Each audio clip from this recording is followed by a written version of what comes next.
Saludos, bienvenidos una vez más a mi canal de arte creativo. Mi nombre es Marta Meléndez y en esta ocasión quiero compartir con ustedes una lectura que hice del escritor italiano ya fallecido Giovanni Papini. De hecho, me sorprende en Papini, porque no lo había leído honestamente, no lo había leído antes, pero me sorprende la cantidad de trabajos que publicó. El hombre, entre los trabajos, entre sus libros, los trabajos que se publicaron luego de su muerte, que nació en el 1881, muere en el 1956, y los trabajos colaborativos que él publicó rondan más de los 70. De hecho, murió a los 75 años, imagínense, casi un libro por año. Pero el hombre era autodidacta, era de familia humilde, fue maestro, el papá era ateo. La mamá lo bautizó por lo bajo porque sin que el papá lo supiera en la iglesia católica, que posteriormente vamos a ver esa transformación en él. Él era un hombre ateo y después se transforma y hasta en monjes es católico se convierte.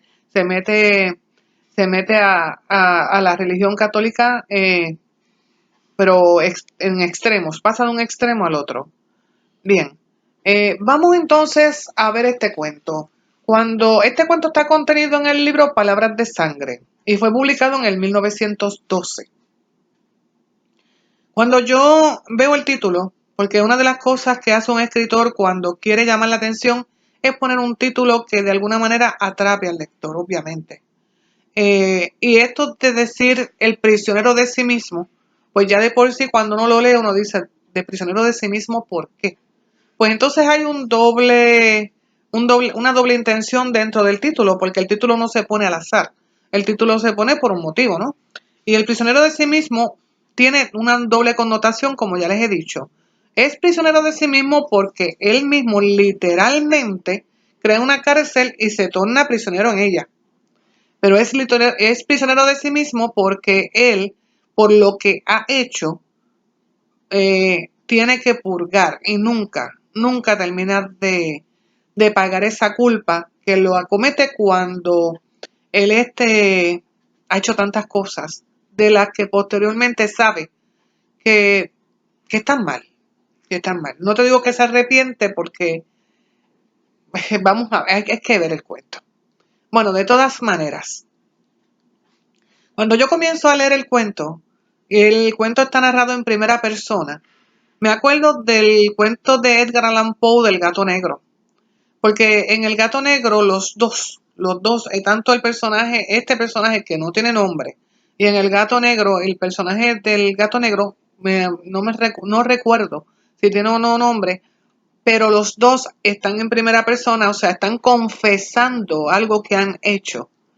Y entonces este tipo de comienzo le da, aparte de interés, le da un tipo de credibilidad a la narración, ¿verdad?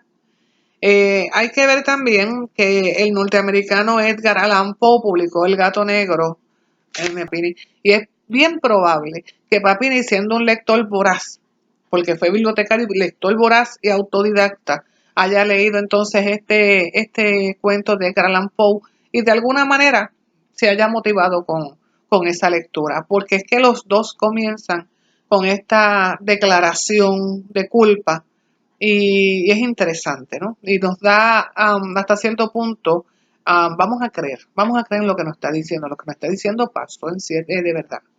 Y entonces eso es lo que le da esa semejanza entre uno y otro. Bien, este hombre del que habla Papini en este cuento era un rico ocioso, que era un historiador de arte, ¿verdad? Entonces no tenía que hacer, pero tenía una particularidad. Él tenía la habilidad de hacer las cosas, buenas o malas, pero hacer que los demás no se dieran cuenta de lo que hacía. O sea, era un simulador increíble. Él hacía las cosas, y luego nadie se daba cuenta de quién había hecho esa cosa que él había hecho, ¿no? Y entonces eso a él le emocionaba. ¿Qué pasa? Inicialmente eran cosas tontas las que él hacía y que la gente no podía percibir que las había hecho él. Era un simulador, era un hipócrita. Entonces ya eso no le llenaba.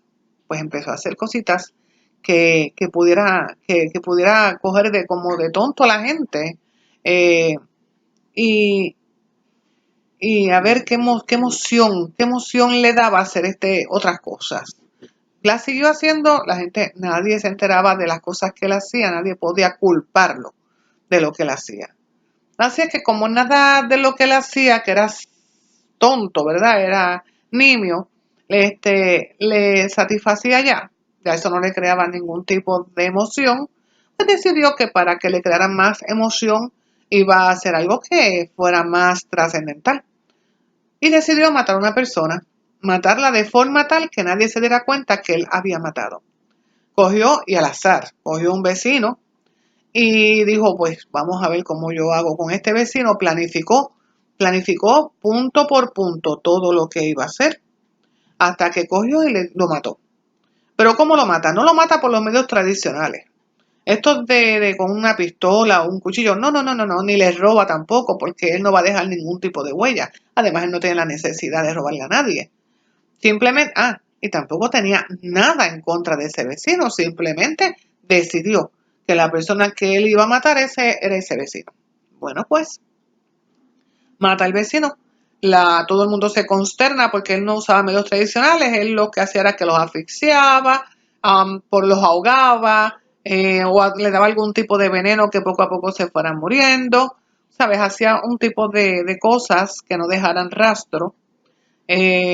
Todo lo planificaba, pero tampoco dejaba nada específico para que nadie pudiera culparlo. La cuestión es que él se convirtió en un genio de los asesinatos, ¿sabes? Él mataba y nadie lo podía coger. Y entonces él veía en la prensa cómo la policía se desesperaba buscando culpables y no podían ni siquiera imaginar que él tenía que ver con esos crímenes. Bueno, pues él dijo, no, yo no mato más que 4 o 5 al año. Y era así, al azar, sin ningún tipo ni causa aparente. Hasta un profesor de él mató. En 2 o 3 años ya había matado a más de 11. Y nadie se dio cuenta de lo que él hacía. Bueno, pues él llegó un momento en que ya eso de matar no le provocaba ningún tipo de emoción que lo estimulara. Por lo tanto, pues estaba buscando en su interior otra cosa. De hecho, ya estaba en un momento donde él miraba a la gente y la mirada, los ojos de las personas le llamaban muchísimo la atención, le molestaba, porque lo único que veía de la gente eran los ojos. Es como esa mirada acusadora, que saben que tú mataste y es como que se burlan internamente de él y él entendía que esa mirada lo culpaban, porque ella se sentía, ya la conciencia no aguantaba más, o sea, no era un crimen, no eran 2, eran 10, eran 11, eran 12, sabe Dios cuántos. Eh, y entonces, como él ya nada le motivaba, pues decidió hacerse un juicio él mismo, porque él dice, si yo me voy a si me delato a las autoridades van a decir que estoy loco, no me van a creer jamás y nunca porque no tienen nada que lleven a ellos a pensar que fui yo el que maté. Así es que yo lo que voy a hacer es que me voy a hacer un juicio yo mismo y yo me voy a encerrar, yo me voy a encarcelar. Y por eso se llama el prisionero de sí mismo, porque él coge y vende sus cosas y hace una prisión. Pero antes de eso, él se hace un juicio. ¿Ustedes se acuerdan de Eduardo Barrio en Los Hombres del Hombre? Que fue posterior a esto de Papini. Pero en Los Hombres del Hombre, Eduardo Barrio tiene diferentes personas, ¿verdad? Diferentes personalidades dentro del ser humano que toman diferentes posturas. Pues acá Papini coge y es juez de sus actos. Es el abogado defensor y es el fiscal. Por lo tanto, ahí en ese juicio que él mismo se hace a sí mismo, él mismo trae todos los crímenes, desglosa todo punto por punto cómo fue, sirve de juez, pero entonces ya pensando que él sí se va a encarcelar, ¿verdad? Porque él sabe que va a salir culpable. Él, de hecho, la deliberación de él mismo fue que era culpable, tenía que pagar por lo que había hecho, por lo que se iba a encarcelar y entonces él se hace una cárcel, él mismo se hace una cárcel.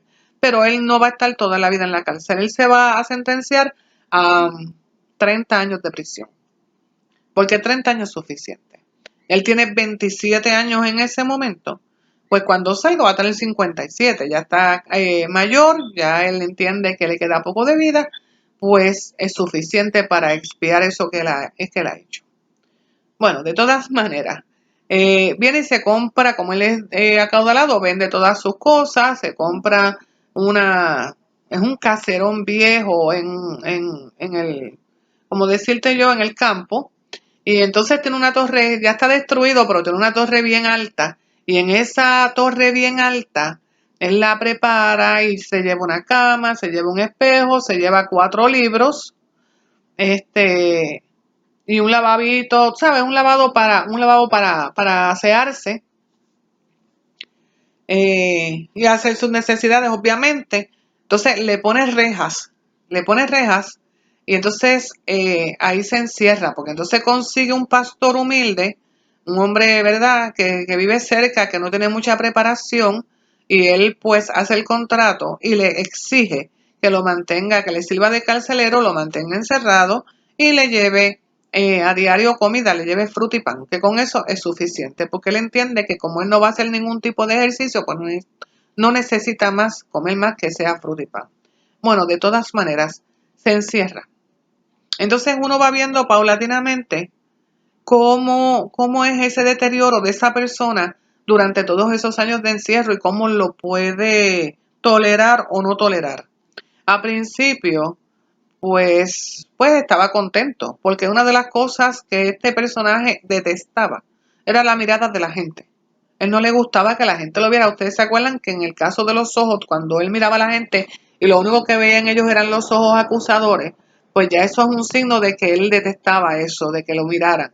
Y entonces era una excelente forma de él desconectarse de la sociedad y de que nadie más lo pudiera mirar a excepción del carcelero, que era el hombre que él había contratado, que era el hombre, el pastor humilde.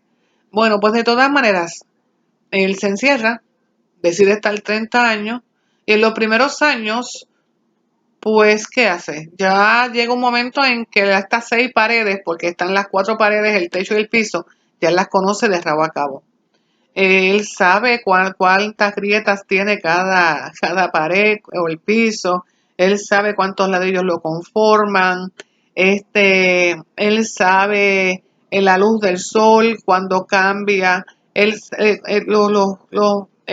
hojas cuando vienen las diferentes temporadas, ¿verdad? Las estaciones del año. Él todo lo conoce porque va conociéndolo todo a la perfección porque ¿qué tiene que hacer? Nada, ¿verdad? Y entonces, como está todo el tiempo en esa observación, pues hasta con los insectos tiene esa habilidad de estar observando los insectos que entran, que salen, los que él puede matar, las aves que vuelan en su cielo, y los pastores que están con los rebaños que él les conoce por la voz. Porque nadie sabe que él está allí, nadie lo ve. Simplemente él escucha las voces y cada 4 años los pastores cambian, entonces cambian las voces de las pastoras y él ya sabe que son pastoras nuevas o pastores nuevos. Es increíble. Llega un momento en que él se ve, ya cuando tiene como 13 años de encierro, se ve en el espejo y no se conoce. Y eso le crea una sensación bien desagradable y grita y llora y hasta que él vuelve y se reconoce otra vez como tal. Con el paso del tiempo, miren esos 4 libros que él se lleva, que yo los anoté porque me parecieron bien interesantes, Las 1001 noches, que este libro, que al principio cuando él estaba matando a la gente, él no quería leer ningún tipo de libro que tuviera que ver con asesinato. Y Las 1001 noches en su versión original, si es que acaso él las consigue, como era historiador de arte, él era rico, pues quizás consiguió la edición esta antigua, donde era puro asesinato en el libro. Y yo creo que eso lo deleitaría muchísimo más. Las 1001 noches. Y si no, pues ahí tiene a Alibaba y los 40 ladrones y Aladino y no sé qué más. Pues que se entretenga porque es un libro bastante voluminoso. Si es el original, más de 3000 páginas. Si es el que ya hicieron para la gente occidental, pues como 500 y pico de páginas. Bueno, pues tenía Las Mil y Una Noches, tenía Gil Blas, que Gil Blas, el Gil Blas es una novela picaresca, ok, que muestra una sociedad repulsiva y corrompida. Estas estampas de los seres humanos, del médico y es la última novela que se hace en la picaresca, y es del médico que en vez de ayudar a la gente lo que hace es que la mata porque no sabe nada de medicina. Por ejemplo, ¿verdad? Esta sociedad repulsiva, qué casualidad que se lleva un libro que habla de eso cuando que él detesta, la sociedad detesta a la gente. Y entonces la historia del Port Royal, que es otro de los libros que él se lleva, que es de piratería, de vicio, de robos y obviamente de asesinato. Y otro tratado de química, que ese es el cuarto libro que se lleva. Bueno, pues ya llega un momento en que él, como pasan 13, ya ha pasado 13 años, él se lee tanto esos libros y tanto se los conoce que él bien lo puede recitar de memoria o bien puede abrir el libro en cualquier página y entonces o le pueden preguntar cualquier página del libro y él ya sabe lo que dice o puede hacer algún tipo de reseña literaria o puede hacer alguna crítica o puede hacer una extensión a eso, cambiar la historia. O sea, es que el hombre ya lo sabe con tanta minuciosidad que imagínense, 4 libros nada más para tantos años, ya lleva 13 años. Bueno, pues van pasando los años y va perdiendo más la razón. De hecho, no podemos decir que él pierde la razón, porque ya desde el principio vemos que es una persona que no tiene ningún tipo de razón, de lógica, porque es una persona que mata, y de esa manera menos va a estar bien. Bueno, pero entonces se va enloqueciendo todavía más. Al enloquecerse, empieza en esa soledad que él siente, empieza a ver no a ver como tal, sino a pensar en seres porque él siente como que hay alguien que está con él. Y entonces él empieza a imaginar que hay personas que están a su alrededor. Pero entre las personas que están a su alrededor, ustedes saben quiénes se aparecen, pues las víctimas, los que él mató. Pero, pero ninguno de los que él mata eh, viene a reprocharle o con odio o con ganas de vengarse. No, no, vienen tranquilos, con miradas bonachonas y como que lo perdonan, ¿verdad? Según él, en su mente, ¿no? Pues sí, está tan loco que él cree que es así. De hecho, el punto de que cuando van pasando los años, él piensa que esa gente que él mató lo que le hizo fue un favor. Porque ellos estaban, él está claro, porque uno de ellos vino, supuestamente, ¿no? Según lo que el narrador habla, uno de ellos vino y le explicó y le dijo, no es que mi vida era un desastre. O sea, si tú no me matas, a mí tú me liberaste. Por lo tanto, él se siente un héroe, porque él ha sacrificado su vida, su libertad, porque está encerrado pagando por esos crímenes. Y lo que ha hecho es liberar a toda esa gente que él ha matado. Le hizo un favor, según él. Bueno, pues nada, pasan los años. Entonces, ya cuando tiene los 20 y pico de años de encierro, porque es bien continuo, pero claro, va enloqueciéndose cada día más. Él bien grita, él llora, él muerde las rejas porque él se quiere salir, pero el carcelero sabe que si lo deja salir, él no va a vivir, no va a cobrar. Por lo tanto, él lo deja encejadito como él le prometió que lo iba a hacer. Bueno, pero la cuestión que pasa que el carcelero pues se enferma, o sea, se vuelve loco porque se siente bien culpable porque tiene encerrado a un hombre y está sufriendo y él no lo va a soltar, entonces se siente culpable, tan culpable se siente que se vuelve loco y le dice a la esposa que por favor vaya a esa prisión, que hay un hombre allí que está sufriendo que tiene que darle la libertad.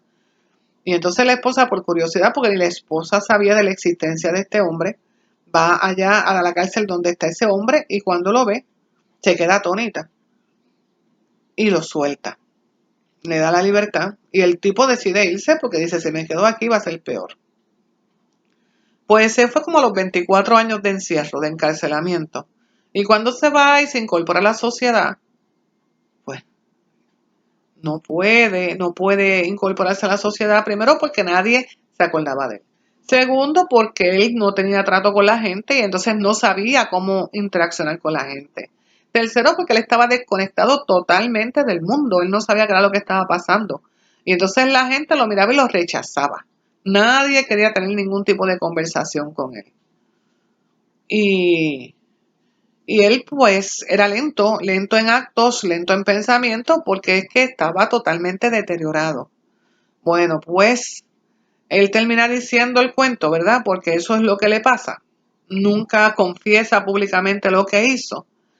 La gente lo repudia. Él repudiaba antes a la gente también. Así es que pues yo creo que está apagado, ¿verdad? Y él termina diciendo pues esta última, esta última línea del cuento, que él dice que si se muere va a tener que volver otra vez a vivir con los muertos, a empezar otra vez su vida. O sea, él es un prisionero eterno de lo que hizo, de sí mismo, de sus actos, de su forma de ser. Bueno, pues espero que esto les haya gustado muchísimo. A mí me gustó el cuento. Que lo lean, es de Giovanni Papini. Ahí tienen para leer. Si ustedes quieren leer a Papini, van a tener la vida entera para hacerlo porque tiene más de 70 libros. Y es tremendo escritor, me gusta. Quiero también no terminar esto y darle las gracias, obviamente, por la audiencia. Eh, Quiero decirles que estas prendas, estos accesorios que yo uso en el día de hoy para hacer el video fueron confeccionados por Jireshka y la pueden conseguir en Instagram lamoda/perte. Y yo les voy a dejar toda la información porque son accesorios muy bonitos y son bien económicos. Así es que les doy las gracias y los incito a leer a Papini y será hasta una próxima ocasión. Nos vemos. Gracias.